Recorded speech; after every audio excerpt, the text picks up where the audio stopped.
Timun Mas dan Perjalanan Keberanian. Pada suatu waktu, di sebuah desa yang dikelilingi oleh hutan lebat, hiduplah seorang wanita tua yang sangat ingin memiliki anak. Suatu hari, ia bertemu dengan seorang nenek tua yang baik hati. Nenek itu memberi wanita tua tersebut sebuah biji mentimun ajaib dengan pesan, "Tanamkan biji ini dan dalam waktu beberapa bulan, kamu akan memiliki seorang anak." Wanita tua itu sangat bahagia dan segera menanam biji mentimun tersebut. Beberapa bulan kemudian, tumbuhlah sebuah mentimun raksasa. Ketika mentimun itu dibuka, seorang gadis cantik bernama Timun Mas keluar dari dalamnya. Wanita tua itu merasa sangat bersyukur dan membesarkan Timun Mas dengan penuh kasih sayang. Namun, kebahagiaan mereka tidak bertahan lama. Seorang raksasa jahat yang tahu bahwa Timun Mas adalah anak yang terlahir dari mentimun ajaib, datang ke desa dan mengancam akan memakan Timun Mas. Dengan penuh ketakutan, wanita tua itu meminta Timun Mas untuk melarikan diri dan bersembunyi jauh di dalam hutan. Saat Timun Mas sedang berlari melalui hutan, ia bertemu dengan seorang nelayan tua yang baik hati. Nelayan itu memberinya 5 benda ajaib, sebuah kantong berisi benih mentimun, sebatang terasi, garam, jarum, dan sebuah teropong. Nelayan itu berkata, "Ini adalah benda-benda yang akan membantumu menghadapi raksasa. Gunakan dengan bijak." Timun Mas melanjutkan perjalanan, namun raksasa itu terus mengejarnya.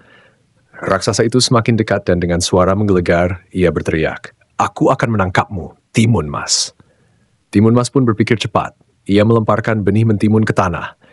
Tiba-tiba, mentimun-mentimun raksasa tumbuh dengan cepat, menghalangi jalan raksasa itu. Namun raksasa itu dengan mudah merobohkan tanaman-tanaman tersebut dan melanjutkan pengejarannya. Tidak putus asa, Timun Mas melanjutkan perjalanan dan menggunakan benda berikutnya. Ia mengambil terasi dari kantongnya dan melemparkannya ke tanah. Seketika, bau terasi yang sangat tajam menyebar ke udara, membuat raksasa terbatuk-batuk dan kehilangan jejak Timun Mas sejenak. Namun raksasa itu segera melanjutkan pengejarannya. Timun Mas berpikir keras dan kemudian mengambil garam dari kantongnya, melemparkannya ke arah raksasa. Garam itu berubah menjadi laut luas yang membentang, tetapi raksasa itu malah berlari lebih cepat menyeberangi laut dengan mudah.